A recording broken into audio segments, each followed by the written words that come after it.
여러분 안녕하십니까? 권순환입니다.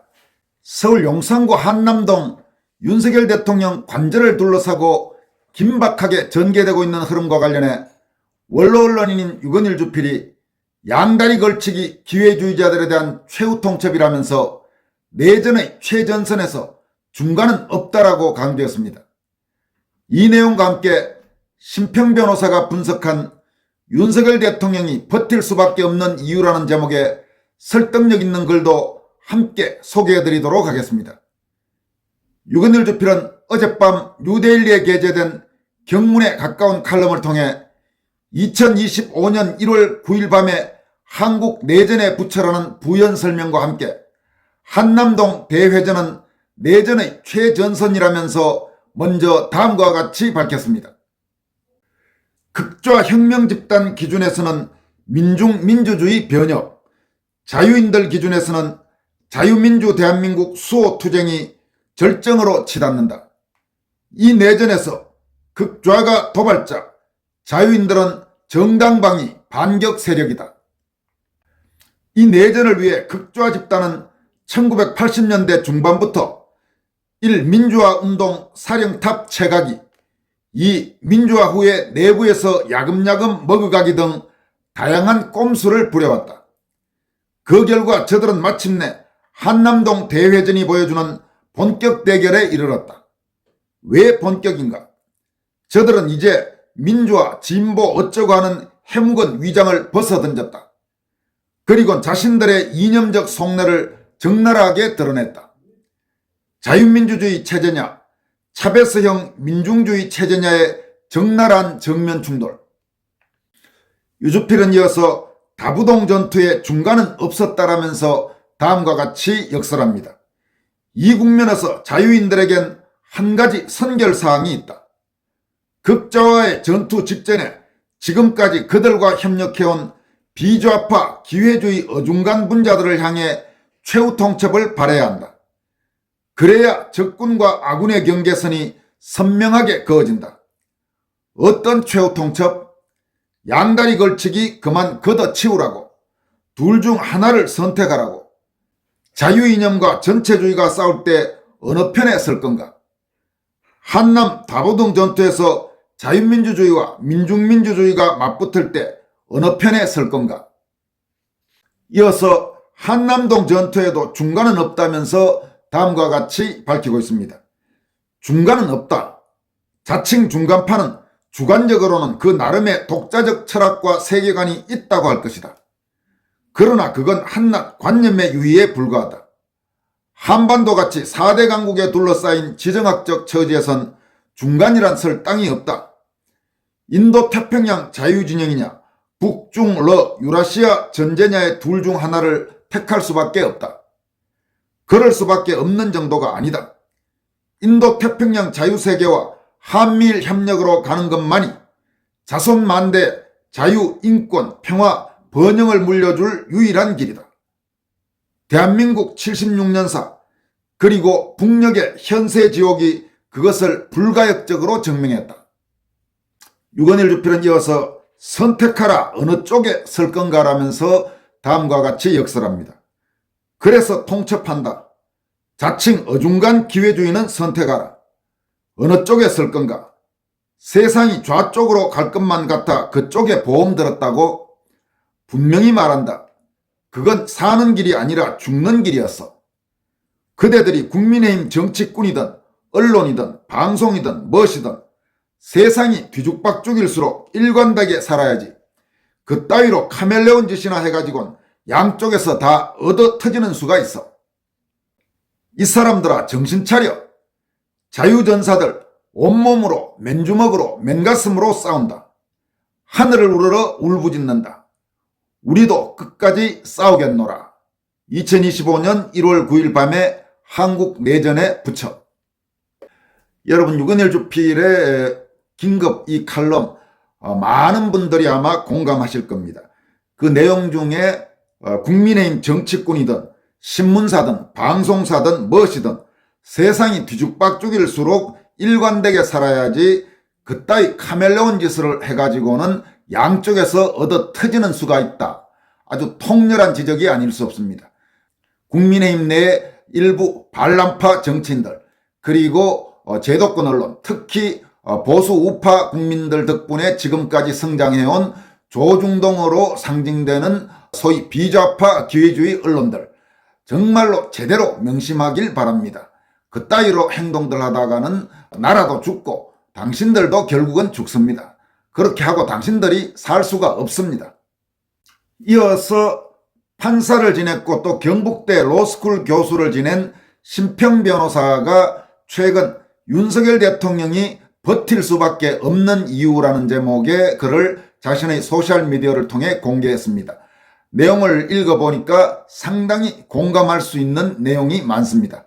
여러분들에게 소개해드리도록 하겠습니다. 오동훈 공수처장은 기한이 만료된 윤 대통령 체포영장의 기한 연장을 받아놓고 이번에는 반드시 윤 대통령을 체포하겠다는 각오를 다졌다. 그러나 대통령 경호실에서는 대통령 관저 주변에 철조망을 대거 설치하는 등으로 항전의 의지를 꺾지 않고 있다. 그러면 윤 대통령은 왜 외견상 정당한 법의 집행이라는 명분을 가진 체포영장을 한사코 거부하는 것일까? 1. 체포영장 발부가 과연 실체적으로도 적법한 것일까에 관한 강한 의문, 공수처의 영장 발부를 위한 판사 쇼핑, 그리고 판사에게 허용되지 않는 법 창조적 기능의 발휘에 의한 영장 발부 등의 문제점이 이미 지적되었다. 영장의 기한 연장은 법원의 실무상 거의 예외 없이 허용해 주는 것이기 때문에 애초에 체포영장이 가진 흠결은 치유되지 않았다. 여러분, 지금 이 문제와 관련해서 추가로 또 의혹이 불거진 부분이 바로 공수처가 처음에 서울중앙지법에 윤 대통령에 대한 체포영장을 청구했는데 서울중앙지법에서 기각되자 좌파 판사들이 아주 깔려있는 서울 서부지법에 다시 체포영장을 청구해서 발부받았다는 그런 의혹이 다시 제기되었습니다. 그렇다면 이건 정말로 심각한 문제가 아닐 수 없습니다. 그리고 그럴 개연성이 대단히 높아 보입니다. 왜냐하면 국민의힘 국회의원의 질의에 대해서 대법원도 공수처도 딱 부러지게 그런 일이 없었다고 지금 말하지 못하고 있습니다. 오히려 수사 중인 사건이라서 공개할 수 없으니 양해하기 바랍니다.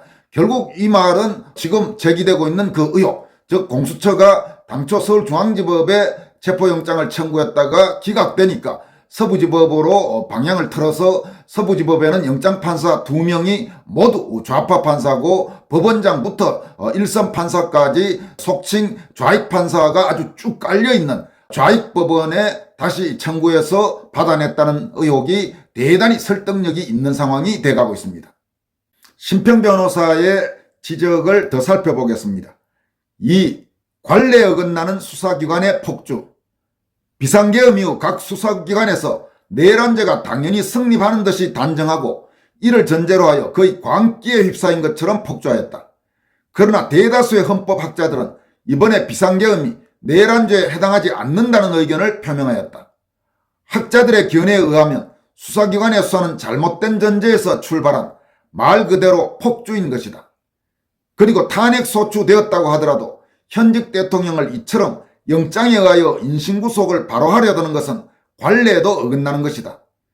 윤 대통령 측은 관례에 따라 쌍방의 협의에 의한 제3의 장소에서 수사를 받겠다는 뜻을 밝혔으나 받아들여지지 않았다. 신 변호사는 이어서 헌법재판소의 졸속 탄핵 재판의 우려에 대해서 다음과 같이 지적합니다. 헌법재판소는 피청구인 측과 아무런 상의 없이 무려 한 주일에 2번의 재판 기일을 무리하게 잡았다. 또 내란죄 부분을 탄핵 소추안에서 처리한 것은 적법한 청구 일부 취하의 절차를 밟아야 한다는 헌법학자들의 일반적 견해를 물리치고 어이없게도 헌법재판소가 이를 임의로 처리할 수 있다고 한다. 이로써 헌법재판소는 속전속결로 재판을 진행하여 탄핵소추 인용의 결론 쪽으로 가겠다는 속셈을 너무나 노골적으로 보였다. 한마디로 헌법재판소는 과거에 부끄러운 원님재판을 하겠다고 소매를 걷어붙인 격이다. 윤 대통령으로서는 정상적인 헌법재판을 기대하기 어렵게 된 셈이다. 여기에서 만약 순순히 인신구속까지 당한다면 걷잡을 수 없는 상황으로 치닫게 될 것이고 탄핵재판은 더욱이 아무런 의미를 가질 수 없을 것이다. 신 변호사는 네 번째로 보수의 괴멸에 대한 우려를 다음과 같이 표명했습니다. 당장 윤 대통령이 체포되고 구속 상태에서 재판을 받게 된다면 곧 치러질 조기 대선은 보수의 괴멸 상태에서 맞게 될 것이다. 보수 진영에서 여러 주자가 나서고 있지만 유의미한 국민 지지율을 받는 사람은 없다. 한마디로 하나마나한 일방적 선거가 될 것이다. 윤 대통령의 입장에서 어찌 이를 받아들일 수 있겠는가? 신 변호사는 다섯 번째로 국제질서의 압력을 통한 상황 개선의 여지에 대해서 설명합니다. 비상계엄과 그 뒤를 이은 국정혼란의 근본 원인이 점차 모습을 드러내고 있다. 그것은 다른 무엇보다 친중 친북을 외교의 기조로 하자는 전통적 대륙 세력과 미래를 내다보며 미국, 일본, 유럽과 같은 민주주의 가치를 공유하는 나라들과의 동맹을 중시하는 해양 세력 간의 심각한 가치관 충돌이다. 이것이 조금씩 알려지며 윤 대통령의 지지율은 급상승 중이다. 민주당은 이를 폄훼하고 있으나 지지율 폭등은 빅데이터상으로도 충분히 확인되고 있다. 그리고 미국의 차기 트럼프 정부는 한미일 동맹 체제를 국익상 결코 포기하지 않으려 할 것이다. 그리고 그들은 내정 간섭이라는 오명을 쓰지 않으면서도 한국의 탄핵 정국을 해양 세력에게 유리한 방향으로 이끌 수 있는 충분한 레버리지를 확보하고 있는 것으로 안다. 그들은 이미 점점 강화되는 시그널을 한국에 보내기 시작했다.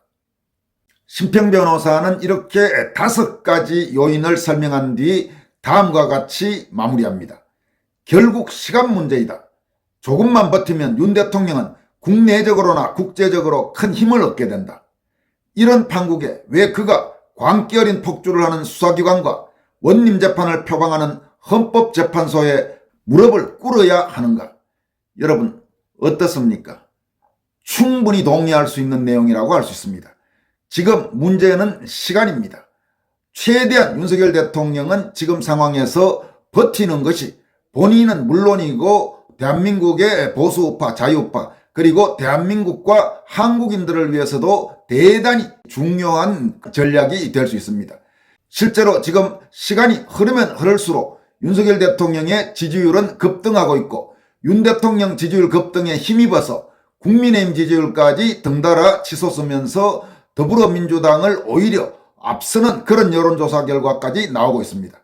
현 상황에서 윤석열 대통령이 무기력하게 공수처와 경찰에 황당하기 짝이 없는 출세주의자들, 기회주의자들의 농간에 붙잡혀가는, 체포돼가는 그 모습이 방송되는 것은 바로 한국의 극좌 세력과 그들에 동조하는 기회주의자들이 오매불망 바라는 일입니다.